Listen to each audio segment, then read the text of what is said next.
کراچی کے شہریوں کے برسوں پرانے خواب کو تعبیر نہ مل سکی۔ کراچی سرکولر ریلوے کے ذریعے آرام دہ سفر کا خواب ہی رہا۔ تحریک انصاف کی حکومت آئی تو سرکولر ریلوے کا مسئلہ پوری شدت سے اٹھایا گیا، منصوبے کی بحالی کے دعوے کیے گئے اور تجاوزات کے خلاف بھرپور آپریشن بھی ہوا، لیکن کچھ عرصے بعد پھر سارا منظر دھندلا گیا۔ ایک دفعہ پھر منصوبہ نمائشی کارروائیوں سے آگے نہ بڑھ سکا۔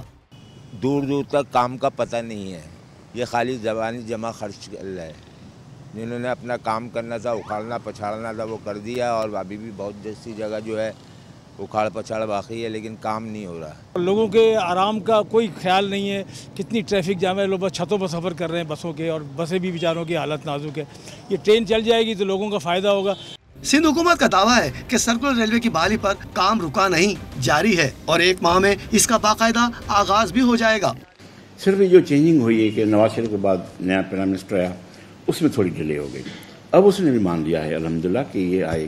کچھ ایشو تھے ہمارے ریلوے کے ساتھ کہ کتنی، وہ کہہ رہے ہیں کہ آپ کتنا رائٹ آف وے چاہیے، کتنی زمین چاہیے، پھر انکروچمنٹ کا بھی مسئلہ تھا، اس وجہ سے تھوڑا ڈیلے ہو گیا۔ لیکن اب وہ نہیں ہوا، اس لیے نہیں ہوگا کہ اب سپریم کورٹ نے آرڈر کر دیا ہے مہینے کے اندر، انشاءاللہ مہینے کے اندر، مہینے میں ہو جائے گا۔ ہاں، مہینے میں، مطلب یہ کام شروع کر دیں گے۔